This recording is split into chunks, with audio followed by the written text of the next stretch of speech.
अस्सलाम वालेकुम, welcome to the fresh episode of Aaj tech host. भाई आज के इस वीडियो के अंदर आपके क्वेश्चंस के आंसर मिलेंगे। मैंने पूरी कोशिश की है कि मैक्सिमम क्वेश्चंस को पिक करूं, फिर भी अगर इन केस खुदा ना खास्ता आपका क्वेश्चन पिक नहीं हुआ तो इस वीडियो के नीचे लाजमी तौर पर कमेंट कर दीजिएगा। मैं आपको कमेंट के अंदर रिप्लाई कर दूंगा ताकि आप लोगों को बुरा ना लगे, क्योंकि काफ़ी ज़्यादा क्वेश्चन आ रहे होते हैं।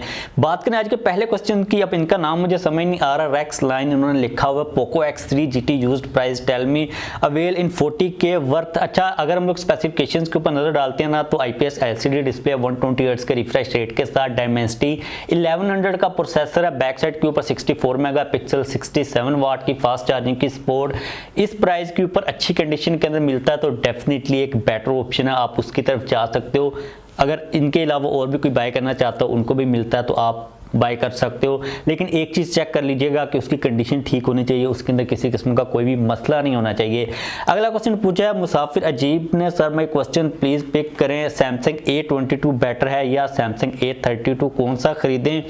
अब दोनों स्मार्टफोन्स के दरमियान में ना एक मेजर डिफरेंस तो है, हमें ऑप्टिकल इमेज स्टेबलाइजेशन को मिलता है कि A22 के अंदर ऑप्टिकल इमेज स्टेबलाइजेशन प्रोवाइड की गई है, A32 के अंदर हमें वो नहीं मिलती। तो अगर आपको कोई डेडिकेटेडली कैमरा के लिए डिवाइस चाहिए तो आप A22 की तरफ जा सकते हो, लेकिन जो ओवरऑल एक बैलेंस डिवाइस है ना वो A32 है, क्योंकि उसके अंदर एक तो एमोलेड डिस्प्ले है, फुल HD प्लस वाला है। A22 के अंदर 720p वाला है, साथ में 90 हर्ट्ज है। तो इन बेस किसीज के ऊपर आप डिसाइड कर सकते हो।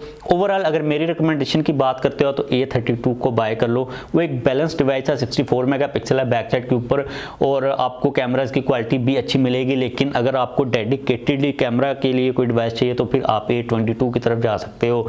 अगले क्वेश्चन की बात करें जो कि पूछा है नदीम अली ने, भाई 60K to 70K की रेंज में कोई फ़ोन सजेस्ट कर दें, शुक्रिया। एक जवाब दूं सिंपल सा, Samsung Galaxy A52s is the best option, आप उसको कंसिडर कर सकते हो। उसके होते हुए आपको किसी और साइट के ऊपर देखने की ज़रूरत नहीं है। किलर आर्टिस्ट ने पूछा which one is better, A33, A52, Redmi Note 11, please pick my question, I am so confused. अच्छा, इस लिस्ट से जो आप A52 है ना उसको निकाल दो, क्योंकि वो थोड़ी सी डिफरेंट प्राइस ब्रैकेट के अंदर आता है और उसकी प्राइस में भी कम हो जाए, लेकिन उसको आप निकाल दो। जहाँ तक बात है A33 और Redmi Note 11 की, तो A33 की जो स्पेसिफिकेशंस है ना अभी तक इतनी ज़्यादा सामने नहीं आई। जहाँ तक बात है Redmi Note 11 की, स्पेसिफिकेशंस का हमें पता है, प्राइस का नहीं पता, तो आप वेट करो। Redmi Note 11 सीरीज़ इसी मंथ के अंदर आ रही है, तो Redmi Note 11 की प्राइस का आपको अभी पता चल जाएगा इसी मंथ के अंदर। जो A33 है वो नेक्स्ट मंथ के अंदर, मे बी इस मंथ के अंदर भी आ जाए। तो ये दोनों जो डिवाइसेस हैं इनके लॉन्च होने का वेट करो, हम लोग कंपैरिजन वगैरह भी कर लेंगे, फिर मैं आपको एक क्लियर आंसर दे सकूंगा, क्योंकि अभी तक के लिए वेट करना ही बनता है, क्योंकि सारी चीज़ें हैं वो हमारे लिए क्लियर नहीं है।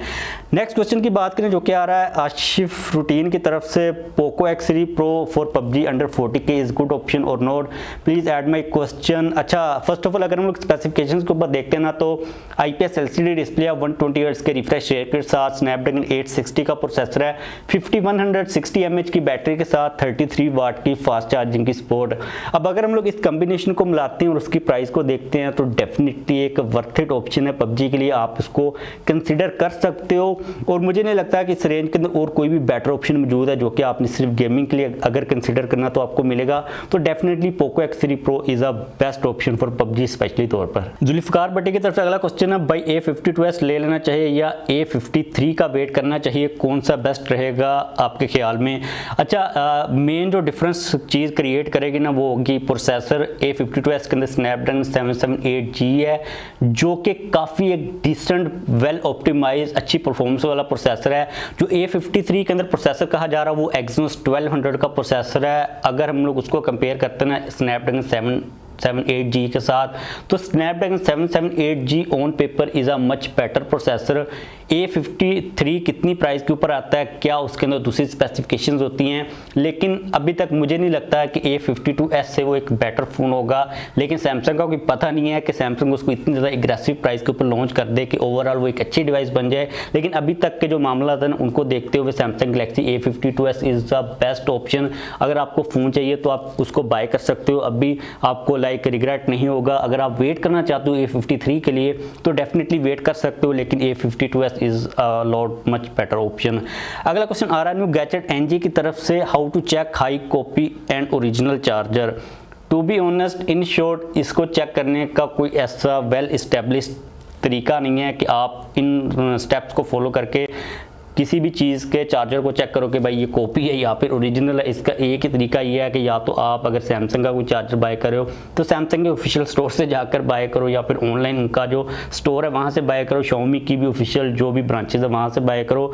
एक फिजिकल मार्केट के अंदर जाकर देख कर जज करना is a very much difficult चीज़, तो मेरे पास कोई तरीका नहीं है। और मैंने जो रिसर्च किया इंटरनेट के ऊपर, जो जुगाड़ू टाइप के तरीके वही बताई जाते हैं। मैंने भी एक वीडियो बनाई थी जिसके अंदर मैंने जो भी पॉसिबल सोल्यूशन हो सकते थे ना वो बताए थे चार्जर को बाय करने के। लेकिन अभी क्योंकि मैंने दोबारा से रिसर्च वगैरह की है तो आपको इतना कोई ऑथेंटिक तरीका नहीं मिलता। आपका एक जो बेस्ट ऑप्शन है ना वो यही है कि जो ऑफिशियल आउटलेट्स हैं या फिर जो ऑफिशियल ऑनलाइन स्टोर्स हैं वहाँ से ही बाय करें, क्योंकि आपकी जो प्रोडक्ट्स होती हैं ना वो भाई काफ़ी ज़्यादा उनकी जो हेल्थ होती है बैटरी की स्पेशली तौर पर इस चीज़ के ऊपर डिपेंड कर रही होती है कि आपने जो उसको इनपुट देनी है चार्जर के थ्रू वो कौन सी देनी है। तो there is no way to जज फिजिकली मार्केट के अंदर जाकर, तो यही ऑप्शन आपके पास जो बचता है। मलिक मोहम्मद नुमान की तरफ से नेक्स्ट क्वेश्चन है, Realme 9 सीरीज़ पाकिस्तान में कब तक आएगी? तो नेक्स्ट मंथ के अंदर एक्सपेक्टेड है कि Realme 9 सीरीज़ पाकिस्तान के अंदर आ जाए, क्योंकि वो ग्लोबल और कुछ कंट्री के अंदर लॉन्च की जा रही है नेक्स्ट मंथ के अंदर या फिर इस मंथ के एंड तक भी कुछ चांसेस हैं। लेकिन अगर इस मंथ के अंदर नहीं आती तो नेक्स्ट मंथ के अंदर तो डेफिनेटली वो आने वाली ही है। इरफान जावेद ने पूछा है, excellent bro, thank you bro, my question is iPhone 13 lineup की प्राइजेस इंक्रीज हुई हैं मिनी बजट में, और क्या iPhone 12 सीरीज़ की प्राइजेस भी इंक्रीज हुई हैं? ओके, तो पुरानी प्राइजेस हैं। अच्छा, जहाँ तक बात है ना प्राइजेस की, तो भाई वो सारे के सारे फ़ोन्स की प्राइजेस ही इंक्रीज़ हुई हैं, क्योंकि जो iPhone 12 सीरीज़ है उसकी भी जो ग्लोबल मार्केट के अंदर प्राइस है वो काफ़ी ज़्यादा, वो भी इंपोर्ट होता है, वो भी $500 से ऊपर ही जा रही होती है। तो जितने भी आईफोन्स हैं, इवन के जो iPhone 10 तक है ना उनकी भी प्राइजेस इंक्रीज़ हुई हैं, उनके ऊपर भी टैक्सेस लगे हैं। जो नई लिस्ट आई है वो उसके अंदर उन लोगों ने ये नहीं ना देखा कि कौन सा पुराना मॉडल है कौन सा नया मॉडल है, उन लोगों ने एक जो प्राइस का ब्रैकेट है वो रख दिया हुआ, जो फ़ोन्स इंपोर्ट हो रहे हैं उस प्राइस ब्रैकेट के अंदर फॉल करें उनके ऊपर उतना ज़्यादा टैक्स बढ़ गया हुआ। तो जितने भी मॉडल्स हैं आईफोन्स के अलावा वन प्लस के फोन्स हैं, जितने भी फोन्स इंपोर्ट होते हैं जिनकी प्राइजेस एक ब्रैकेट के अंदर फॉल करती हैं, उन सब की प्राइजेस बढ़ी हैं, क्योंकि उन सब के ऊपर टैक्स लगा हुआ है। चाहे वो एक पुरानी डिवाइस है, चाहे वो एक नई डिवाइस है, चाहे वो आपको 25,000 की डिवाइस मिलती है, अगर ग्लोबल मार्केट के अंदर उसकी प्राइस कुछ सर्टन अमाउंट डॉलर से ज़्यादा है तो आपको उसी कैटेगरी का जो टैक्स है वो डेफिनेटली पे करना पड़ेगा, डजंट मैटर कि वो पुरानी डिवाइस है या फिर नई डिवाइस है। इसके बाद नेक्स्ट क्वेश्चन पूछा है साकिब सिद्दीकी ने, Xiaomi 11T versus Poco F3 कौन सा बेटर है और वैल्यू फॉर मनी है? अच्छा, जहां तक बात है ना Poco F3 की, तो आई डोंट थिंक कि इस वक्त आपको Poco F3 को बाय करना चाहिए, क्योंकि बहुत जल्द Poco F4 आ जाएगा। तो जो Poco F3 की वैल्यू वो बहुत ज़्यादा नीचे आ जाएगी। जो Xiaomi 11T है ना वो एक मुझे लगता है कि ज़्यादा टाइमली एक वैल्यू फॉर मनी डिवाइस है, स्पेसिफिकेशंस काफ़ी ज़्यादा अच्छी हैं, प्राइस भी उसकी काफ़ी ज़्यादा अच्छी हो चुकी है, तो Xiaomi 11T is a good option. तो सिर्फ आरजे ने पूछा है भाई iPhone SE3 की launch date and expected price, should we wait for iPhone SE3? अच्छा, जहाँ तक बात है ना लॉन्च डेट और प्राइस की, तो अभी तक मार्च के मंथ के अंदर एक्सपेक्टेड है कि iPhone SE3 को लॉन्च किया जाए, और जो प्राइस होगी वो तकरीबन $399 होगी पाकिस्तान के अंदर। आप कैलकुलेट कर सकते हो टैक्स टुक्स को लगा कर। उसका वेट करना चाहिए या नहीं करना चाहिए यार, उसके अंदर सबसे बड़ा मसला जो अभी तक मुझे लग रहा है वो ये है उसका डिज़ाइन, क्योंकि अभी तक वो iPhone 8 वाला वही डिज़ाइन लगाएंगे अभी तक जो रूमर्स आ रहे हैं, तो वो मुझे लगता नहीं कि वर्थ इट है 2022 के अंदर। तो आप देख लो, अगर आपकी जो स्पेसिफिक नीड्स हैं वो उसी टाइप की हैं तो फिर आप उसको कंसिडर कर सकते हो। लेकिन पर्सनली तौर पर अगर मैं अपनी बात करता हूँ ना, एक फ़ोन जो कि $400 का है, बाहर उसके ऊपर जो टैक्स वगैरह लगेगा आप कैलकुलेशन करके 1 लाख से ऊपर चला जाएगा, उसका वही पुराना डिज़ाइन होना, तो आई डोंट थिंक के वर्थ इट है। लेकिन जैसे कि नई अपडेट आएगी आपके साथ मैं डेफिनेटली शेयर कर दूंगा, क्योंकि कुछ रूमर्स ये चीज़ सजेस्ट कर रहे हैं कि जो डिज़ाइन मिले में भी हमें वो लेटेस्ट मिल जाए iPhone 10 के बाद जो भी आया था, अगर उस डिज़ाइन के अंदर आता है ना फिर तो वर्थ इट है। लेकिन भाई अगर पुराना डिज़ाइन आता है तो मैं तो फिर किसी को वो रिकमेंड नहीं करने वाला। अरसलान अब्बास ने पूछा, I have Mi 10T, should I replace with Samsung A52s और Mi 11T सजेस्ट मी? मैं कैमरा और मीडिया कंटेंट ज़्यादा पसंद करता हूँ, मुझे Mi 10T पर ही रहना चाहिए। अच्छा, अगर आप अपडेट करना चाहते हो तो अपडेट कर सकते हो, क्योंकि उसके अंदर IPS LCD डिस्प्ले लगा हुआ है, तो एमुलेट के ऊपर जब आप स्विच होगे तो ज़्यादा अच्छा एक्सपीरियंस होगा आपका। और कैमरा के अंदर A52s के ऊपर जब आप शिफ्ट होगे तो ऑप्टिकल इमेज स्टेबलाइजेशन मिल जाएगी, तो वो भी एक एक्सपीरियंस अच्छा होगा। जहाँ तक बात है ना बैटरी की फास्ट चार्जिंग के मसले की, तो जो फास्ट चार्जिंग का मसला है वो इतना ज़्यादा यार महसूस होता नहीं। अगर आपके पास 25 वाट भी फास्ट चार्जिंग की सपोर्ट है ना, तो वो लाइक ओके होती है, कोई इशू होता नहीं है। हम लोग जब कंपैरिजन करते हैं ना फ़ोन्स का, तो फिर हम उसको उस बेस के ऊपर थोड़ा सा जज कर रहे होते हैं। ज़ाहिर है एक फ़ोन 25 वाट के साथ आ रहा है, एक 67 के साथ आ रहा है, तो जो 67 वाला है ना उसको ज़्यादा पॉइंट्स मिलेंगे ही मिलेंगे। लेकिन अगर हम लोग रियल लाइफ सिनेरियो की बात करते हैं तो इतना ज़्यादा फ़र्क पड़ता नहीं है। और वैसे भी जो स्नैपड्रैगन 778G है ना, वो काफ़ी ज़्यादा ऑप्टिमाइज है। तो अगर आप स्विच होना चाहते हो तो फिर आपको रिकमेंड करूँगा कि आप A52s के ऊपर स्विच हो जाओ। इसके बाद नेक्स्ट क्वेश्चन पूछा है अली रज़ा बलोच ने 30K से 40 की रेंज में यूज़ में कौन सा मोबाइल लेना चाहिए जिसका कैमरा एवरेज हो एंड परफॉर्मेंस अच्छी हो एंड बैटरी भी अच्छी हो, गेमिंग अच्छी भी ना हो, no problem, please pick my question. अब जहाँ तक बात है ना यूज़ के अंदर लेने की, तो मैं कहूँगा कि आप Redmi Note 11 सिंपल या फिर Redmi Note 11S का वेट करो, नया फ़ोन लो। जो यूज़ है ना, यूज़ के अंदर काफ़ी ज़्यादा मसले होते हैं यार। मैं रिकमेंड नहीं करता। अगर तो आपने लाइक ऐसे यूज़र है ना जिसको कोई प्रॉब्लम पसंद नहीं है, जिसको चाहिए यार कि नया फ़ोन जाके मार्केट से बाय करो कोई टेंशन फ्री होके, तो फिर उनको मैं रिकमेंड नहीं करता। अगर आप यूज़ में देखते हो तो फिर काफ़ी ऑप्शन मिल जाते हैं। वीवो का V21e भी मिल जाता है, रियलमी का 7 Pro भी मिल जाता है, पोको X3 भी मिल जाता है, पोको X3 Pro भी मिल जाता है। तो वो फिर ना बंदा कंफ्यूज होता है। आप कोशिश करें कि Redmi Note 11S का वेट कर लें, काफ़ी अच्छा फ़ोन है, इस मंथ के अंदर वो लॉन्च हो रहा है, उसकी तरफ आप जा सकते हो। यूज़ के अंदर फिर आपको मैंने जो ऑप्शंस बताए हैं वही बचते हैं।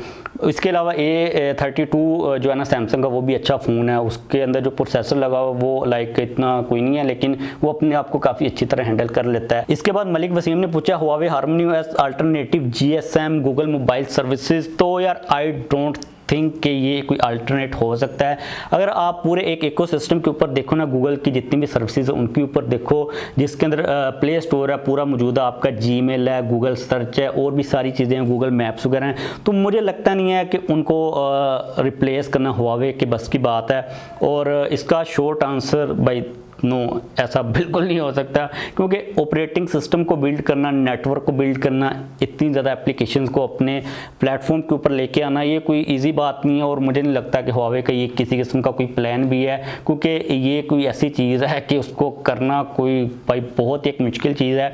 इसलिए Huawei अभी तक एंड्रॉयड के ऊपर ही है। उन लोगों ने अपना जो HarmonyOS भी इंट्रोड्यूस करवाया है, उसकी जो बेस है वो एंड्रॉयड वाली ही है, तो ऐसा मुमकिन नहीं है। और Huawei को जब भी ऑप्शन मिला, जब भी उनको मौका मिला, तो उन लोगों ने डेफिनेटली जो जंप बैक है ना वो दोबारा से गूगल मोबाइल सर्विसेज के ऊपर कर ही लेना है।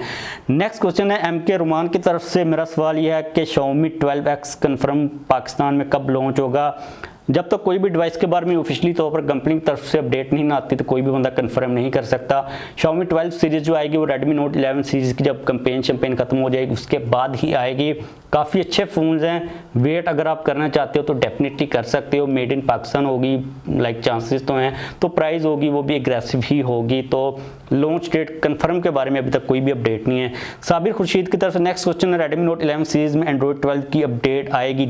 यस, डेफिनेटली आएगी, और इसके ऊपर काम भी किया जा रहा है। अभी जो MIUI 13 है ना वो Android 11 के ऊपर बेस्ड है, जो ग्लोबल वेरिएंट आए हैं Redmi Note 11 सीरीज़ के, तो डेफिनेटली उसके अंदर आप लोगों को Android 12 की अपडेट मिलने वाली है। एक की तरफ से नेक्स्ट क्वेश्चन है, Redmi Note 11 in Pakistan price and Note 11S। अब जहाँ तक बात है ना Redmi Note 11 सिंपल की प्राइस की, जो चीज़ मुझे लग रही है, मेरा जो आइडिया वो ये है कि आपको अराउंड 35,000 के ऊपर नीचे ही होगा। आई थिंक मे भी थोड़ा सा ऊपर भी हो जाए मिलेगा। जो Redmi Note 11S है उसकी प्राइस 40 से 45 के दरमियान में कहीं पर होगी। ये मेरे गैसेस है, मुझे ये लग रहा है, क्योंकि ये वाली सीरीज़ मेड इन पाकिस्तान होगी। और आप लोगों को वैसे क्या लग रहा है नीचे कमेंट्स के अंदर लाजमी तौर पर बताइएगा। अब मैंने जो ना सोच के सारी चीज़ें आइडियाज़ दिए हैं, लेट्स सी कि एक्चुअल में कितनी ज़्यादा प्राइस आती है, क्योंकि लॉन्च इवेंट अभी बहुत जल्द होने वाला है, उसकी जो डेट है अभी तक वो कंफर्म हुई नहीं है। तो बस आज के लिए मेरे पास यही क्वेश्चंस थे। उम्मीद है कि आपके क्वेश्चन का आपको आंसर मिल गया होगा। अगर आपका क्वेश्चन पिक नहीं हुआ तो आई एम रियली सॉरी, इस वीडियो के नीचे कमेंट कर दीजिएगा, मैं आपको रिप्लाई कर दूंगा। आपके क्वेश्चंस मेरे लिए बहुत ज़्यादा इंपॉर्टेंट हैं, और मुझे भी फील होता है कि यार इतने ज़्यादा क्वेश्चन है, मेरे लिए मुश्किल हो जाता है कि किन क्वेश्चन को चूज़ करें, क्योंकि हमारी वीडियो इतनी ज़्यादा हम लोग लंबी नहीं कर सकते। और कुछ ऐसे क्वेश्चन होते हैं जिनके हम लोग आंसर जिनके बारे में हम लोग बात करते रहते हैं द टेक शो के अंदर, तो फिर मैं उन क्वेश्चन को पिक नहीं करता, क्योंकि वो अपडेट्स के बारे में होते हैं, तो हम लोग द टेक शो के अंदर कवर कर रहे होते हैं। फिर भी अगर आपका क्वेश्चन पिक नहीं हुआ तो कमेंट कीजिएगा, मैं कोशिश पूरी करूंगा कि आपको रिप्लाई कर दूं। चैनल पर वीडियो को लाइक कर दीजिएगा, चैनल को सब्सक्राइब नहीं किया हुआ तो चैनल को भी सब्सक्राइब कर लीजिएगा।